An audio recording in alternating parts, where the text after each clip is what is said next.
Welcome. इस video में हम गॉस की प्रमेय, गॉसेस थ्योरम के विषय में पढ़ेंगे। तो गॉस की प्रमेय के विषय में जानने के लिए हमें जो कि इस प्रमेय का एक पार्ट है वैद्युत फ्लक्स, इसके विषय में थोड़ा पहले जान लें। तो ये वैद्युत फ्लक्स क्या होता है इसकी बात करते हैं। जैसा हमने पढ़ा था कि किसी भी स्थान पर वैद्युत क्षेत्र को बल रेखाओं के द्वारा प्रदर्शित किया जाता है और ये बल रेखाएं वैद्युत क्षेत्र के परिमाण और दिशा दोनों को व्यक्त करती हैं। रेखाएं पास पास, परिमाण अधिक; रेखाएं दूर दूर, परिमाण कम। और जो तीर के द्वारा व्यक्त कर रहे हैं तो तीर की नोक वैद्युत क्षेत्र की दिशा को व्यक्त करती है। तो इस तरीके से किसी भी स्थान पर वैद्युत क्षेत्र को बल रेखाओं के द्वारा प्रकट किया जाता है। अब अगर कहीं पर वैद्युत क्षेत्र में कोई पृष्ठ स्थित है, जैसे कि कागज़ का एक पन्ना अगर हम कहें, तो इस पृष्ठ के लंबवत दिशा में कितनी बल रेखाएं गुजर रही हैं, इसको हम इस प्रकार से रख सकते हैं कि बल रेखाएं उसके लंबवत गुजरे, तो उस स्थिति में जो भी बल रेखाओं की संख्या है वो उस पृष्ठ से संबद्ध कुल वैद्युत फ्लक्स कहलाता है। तो इस तरीके से अगर इसको हम परिभाषित रूप में कहना चाहें तो इस प्रकार से कह देंगे, किसी पृष्ठ से उसके लंबवत गुजरने वाली कुल बल रेखाओं की संख्या उस पृष्ठ से गुजरने वाला वैद्युत फ्लक्स कहलाता है। ठीक हो गया। अब ये जो बल रेखाएं खींची जाती हैं इनका एक पैटर्न है, ये नहीं कि जितना मर्जी उतनी बल रेखाएं खींच लें। तो किसी भी स्थान पर वैद्युत क्षेत्र का जो परिमाण होता है उसी के बराबर बल रेखाएं खींची जाती हैं। जैसे कि मान लीजिए कहीं पर वैद्युत क्षेत्र 10 न्यूटन प्रति कूलम है तो एकांक क्षेत्रफल से 10 रेखाएं खींचेंगी। अगर 50 न्यूटन प्रति कूलम है किसी दूसरे स्थान पर तो वहाँ पर एकांक क्षेत्रफल से 50 रेखाएं खींची जाएंगी। तो ये पैटर्न हमको दिमाग में रखना है। अब इसको अगर हम मैथमेटिकल फॉर्म में प्रकट करना चाहें तो सिंपल, क्योंकि एकांक क्षेत्रफल से बल रेखाएं ई गुजर रही हैं तो ए क्षेत्रफल से कितनी बल रेखाएं गुजरेंगी वही वैद्युत फ्लक्स का मान होगा। तो यदि ए क्षेत्रफल का कोई पृष्ठ ई परिमाण के वैद्युत क्षेत्र में स्थित हो तो पृष्ठ से संबद्ध वैद्युत फ्लक्स का मान फाई बराबर ई ए होगा। तो इसको अगर हम एक डायग्राम की सहायता से समझें तो और स्पष्ट स्थिति होगी। ये एक क्षेत्रफल है जो इस तरह से रखा गया है, ये स्क्रीन के लंबवत रखा गया है। तो मान लेते हैं कि हाँ, एक बात और हमें जाननी है कि क्षेत्रफल जो है एक सदिश राशि होती है। तो क्षेत्रफल को कैसे प्रकट करते हैं वो भी ध्यान में होना चाहिए। तल के लंबवत दिशा में एक वेक्टर से इसको प्रदर्शित करते हैं, जैसे कि चित्र में दिखा रखा है। तो ये वेक्टर ए के द्वारा प्रकट होगा। अब जो वैद्युत क्षेत्र है इस प्रकार से है, इस तल के लंबवत ही लिया गया है, जैसे क्षेत्रफल था उसी दिशा में ले रखा है। इसका मतलब वैद्युत क्षेत्र भी तल के लंबवत है। तो इस समय जो बल रेखाओं की संख्या है यही इस पृष्ठ से संबद्ध वैद्युत फ्लक्स कहलाएगा। तो इस तरीके से फाई का मान इस वाले केस में हो जाएगा ई ए, क्योंकि एकांक क्षेत्रफल से बल रेखाएं ई गुजर रही हैं तो ए क्षेत्रफल से ई ए, क्योंकि लंबवत दिशा में ही। अब एक दूसरी स्थिति हो सकती है कि यह क्षेत्रफल अगर लंबवत दिशा में न होकर, जैसे कि दिखाया हमने बिल्कुल वही स्थिति में लंब खींच रखा है, क्षेत्रफल इसी दिशा में होगा ए। अब जो वैद्युत क्षेत्र है वो एक ही दिशा में नहीं है, इसके साथ थीटा कोण बनाते हुए, कोई भी कोण है थीटा कोण। तो अब हमें क्या करना होगा, जैसा कि परिभाषा में कहा गया है कि तल के लंबवत दिशा में गुजरने वाली बल रेखाओं की संख्या, यानी कि तल के लंबवत वैद्युत क्षेत्र का मान। तो हम क्या करेंगे, इस वैद्युत क्षेत्र का तल के लंबवत दिशा में घटक प्राप्त कर लेंगे। तो इस चित्र के हिसाब से अगर हम कहें, मान लो ये कोण अगर थीटा है तो ये घटक ई कॉस थीटा होगा। तो अब जो फ्लक्स का मान होगा वो हो जाएगा ई कॉस थीटा गुणा ए, क्योंकि लंबवत दिशा में वैद्युत क्षेत्र का मान ये है। तो phi equal to E A cos theta.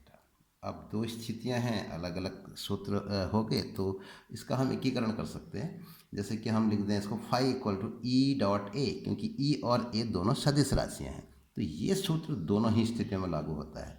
यहाँ पर थीटा का मान चित्र में दिखा रखा है हमने, कुछ है मान कोण का, लेकिन यहाँ पर थीटा का मान 0 हो गया। तो कॉस थीटा कॉस 0 1, इस तरीके से फाई बराबर ई ए। तो ये जो सूत्र है वो दोनों ही स्थितियों में लागू होगा। तो ये इसका एक व्यापक सूत्र होगी। तो क्योंकि वैद्युत फ्लक्स अपने आप में एक अदिश राशि होती है, तो phi equal to E dot A. इसके अलावा हमें घनकोण की कंसेप्ट से भी परिचित होना पड़ेगा, इसका उपयोग इसमें होना है। तो जैसे हम समतलीय कोण को एक वृत्त के द्वारा परिभाषित करते हैं, घन कोण को एक गोले के द्वारा परिभाषित करेंगे।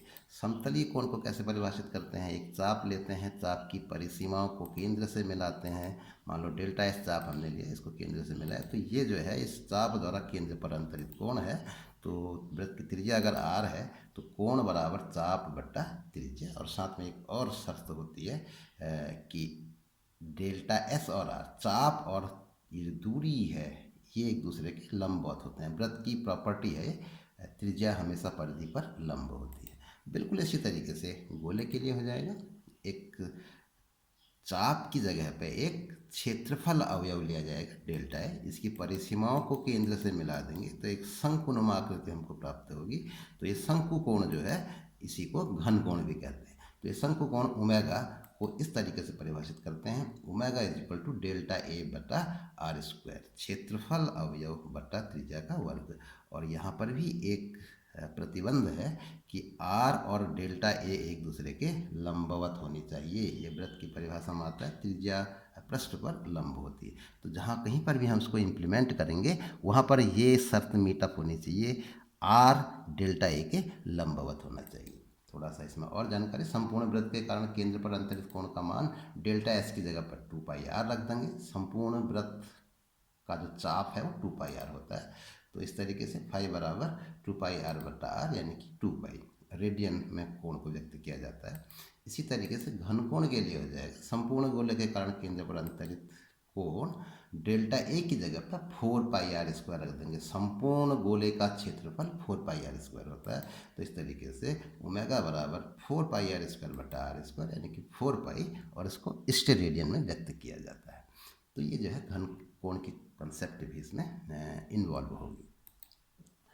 तो अब हम बात करते हैं गॉस की प्रमेय की, जो मुख्य इस वीडियो का मुख्य विषय है। तो गॉस की प्रमेय, इसका जो स्टेटमेंट है उस पर पहले आते हैं। इसमें कहा गया है किसी बंद पृष्ठ से गुजरने वाला वैद्युत फ्लक्स, कुल वैद्युत फ्लक्स उस पृष्ठ से परिबद्ध कुल आवेश का 1/ε0 गुना होता है। ये गॉस की प्रमेय का स्टेटमेंट है। अब थोड़ा सा इसको हम समझ लेते हैं। बंद पृष्ठ ठीक हो गया। बंद पृष्ठ जैसे कि गुब्बारा हम लेते हैं, गुब्बारे को फुला दिया हमने और बांध दिया तो ये एक बंद पृष्ठ हो गया। इसके अलावा भी फुटबॉल एक बंद आकृति, बहुत सारी आकृतियाँ हो सकती हैं। तो बंद पृष्ठ है, उससे गुजरने वाला कुल वैद्युत फ्लक्स। अब क्या है, जैसे धनात्मक आवेश मान लीजिए उसके अंदर है, तो धनात्मक आवेश की बल रेखाएं बिंदु से शुरू होती हैं, अनंत की ओर को जाती हैं, पृष्ठ से बाहर को निकल रही हैं, तो इस फ्लक्स को पॉजिटिव लिया जाता है। अब मान लीजिए इसके अंदर नेगेटिव आवेश भी है, तो नेगेटिव आवेश की बल रेखाएं अनंत से आवेश तक आएंगी तो उस पृष्ठ के भीतर प्रवेश करेंगी, तो इस फ्लक्स को नेगेटिव लिया जाएगा। तो एज ए होल अगर हम पूरा कैलकुलेशन करेंगे, संपूर्ण फ्लक्स की बात करेंगे, तो इन फ्लक्सेस का बीजगणितीय योग होगा, पॉजिटिव और नेगेटिव। इसी तरीके से कुल आवेश का भी यहाँ पे जिक्र किया जाएगा। कुल आवेश, अगर धनात्मक आवेश और ऋणात्मक आवेश दोनों भी हो सकते हैं, तो इन आवेशों का बीजगणितीय योग, क्योंकि ये दोनों ही चीज़ें अदिश राशियाँ होती हैं। वैद्युत फ्लक्स भी अदिश राशि है और वैद्युत आवेश भी अदिश राशि है। तो ये जो शब्दावली है इसको पहले हमें ध्यान में रखना है। बंद पृष्ठ, कुल वैद्युत फ्लक्स और कुल आवेश। तो ये इसका स्टेटमेंट है, किसी बंद पृष्ठ से गुजरने वाला वैद्युत फ्लक्स उस पृष्ठ से परिबद्ध कुल आवेश का 1/ε0 गुना होता है, जहाँ ε0 की हम बात कर चुके हैं पहले, निर्वात की वैद्युतशील। तो जैसे मान लीजिए ये एक पृष्ठ है, बंद पृष्ठ, इसके भीतर एक वैद्युत आवेश S है। तो अब हम को कैलकुलेशन करनी है इस बंद पृष्ठ से गुजरने वाले कुल वैद्युत फ्लक्स की। तो उसका प्रोसीजर है, अब कैसे उसको करेंगे, एक छोटा सा क्षेत्रफल अवयव लेंगे, इस क्षेत्रफल अवयव से गुजरने वाले वैद्युत बल रेखा खींचेंगे और इतना लघु क्षेत्रफल है कि इसके संपूर्ण स्पेस स्थान में वैद्युत क्षेत्र समान माना जा सकता है। और मान लीजिए विद्युत क्षेत्र का मान ई है और इस क्षेत्रफल अवयव का मान, जिसको एक वेक्टर के द्वारा प्रकट किया गया है, डी ए है। इनके बीच का कोण है मान लीजिए थीटा। तो जैसा हमने वैद्युत फ्लक्स को परिभाषित किया था, इस लघु क्षेत्रफल अवयव से गुजरने वाला वैद्युत फ्लक्स होगा, उसको डी फाई कहेंगे हम। फ्लक्स के लिए फाई लिया था तो डी फाई सूक्ष्म मात्रा उसकी। तो इस तरीके से उसका जो मान होगा ई डॉट डी ए हो जाएगा। अब क्या करेंगे, जो एक सैद्धांतिक इसके स्टेप्स हैं, पूरे पृष्ठ को ऐसे ही छोटे छोटे अवयवों में बांट लेंगे और हर अवयव से गुजरने वाले फ्लक्स की गणना कर लेंगे और अंत में सबको जोड़ देंगे। तो ऐसा करने से हमको पृष्ठ से गुजरने वाला संपूर्ण वैद्युत फ्लक्स प्राप्त हो जाएगा। अब ये सैद्धांतिक बात हमने कही, इसको प्रैक्टिकली अगर हमको करना होगा तो मैथमेटिकल प्रोसेस होगा इसका। हम किसी एक क्षेत्रफल अवयव के लिए फ्लक्स की गणना करेंगे और इसको पूरे पृष्ठ के लिए इंटीग्रेट कर देंगे, उसका समाकलन कर देंगे, समाकलन कर देंगे। तो ये जो है इस तरीके से हमको फ्लक्स जो है वो प्राप्त हो जाएगा। तो यदि पृष्ठ पर लघु क्षेत्रफल अवयव डी ए लिया जाए तो इससे गुजरने वाला flux E dot D A होगा। अतः संपूर्ण पृष्ठ से गुजरने वाला flux integration of E dot D A से प्राप्त होगा। अब अगर इसको हम मैथमेटिकल फॉर्म में कहें तो इस तरीके से कह सकते हैं, फाई संपूर्ण फ्लक्स या ई डॉट डी ए का इंटीग्रेशन ओवर क्लोज सरफेस, तो इसका मान जो है Q का 1/ε0 गुना, यानी कि Q/ε0 गुना होगा। तो इस तरीके से गॉस की प्रमेय का यह मैथमेटिकल फॉर्म इस प्रकार से होगा। इसका निगमन इससे अगले वाले एपिसोड में लेंगे।